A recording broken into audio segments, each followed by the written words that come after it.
நீங்கள் பார்த்து கொண்டிருப்பது நியூஸ் 21 செய்திகள். தமிழ்நாடு செய்திகளை உடனுக்குடன் தெரிந்து கொள்ள நியூஸ் 21 செய்திகளை பாருங்கள். கொடைக்கானல், மேல்மலை மன்னவனூர், கவுஞ்சை, கும்பூர், மஞ்சம்பட்டி, கீழான வயல் உள்ளிட்ட உட்கடை கிராமங்களுக்கு மன்னவனூர் கிராமத்தில் உங்களுடன் ஸ்டாலின் முகாம் நடைபெற்றது.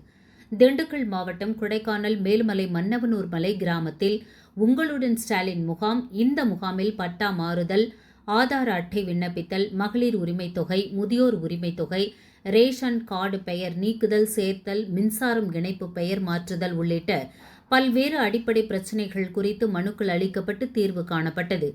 இந்த முகாமில் ஏராளமான கிராம மக்கள் கலந்து கொண்டனர். இந்நிலையில் இந்த முகாமில் மின்சாரத்துறை சார்பாக சுமார் 15 நபர்களுக்கு மின்சாரம் புதுப்பித்தல், புதிய மின்சார இணைப்பு உள்ளிட்ட தீர்வுகளுக்கு உடனடியாக தீர்வு காணப்பட்டு ஆணை வழங்கப்பட்டது. மேலும் அனைத்து துறை சார்ந்த அரசு அதிகாரிகளும் மேல்மலை ஒன்றிய பொறுப்பாளர்களும் கலந்து கொண்டு பொதுமக்களுக்கு உரிய விண்ணப்பங்களை பெற்று பூர்த்தி செய்து வருகிறார்கள். மேலும் அனைத்து மக்களுக்கும் மதிய உணவு வழங்கப்பட்டது. இந்த முகாமில் மின்சாரத்துறை மூலம் உடனடி நடவடிக்கை எடுத்திருப்பது உங்களுடன் ஸ்டாலின் முகாம் பொதுமக்களிடையே வரவேற்பை பெற்றுள்ளது.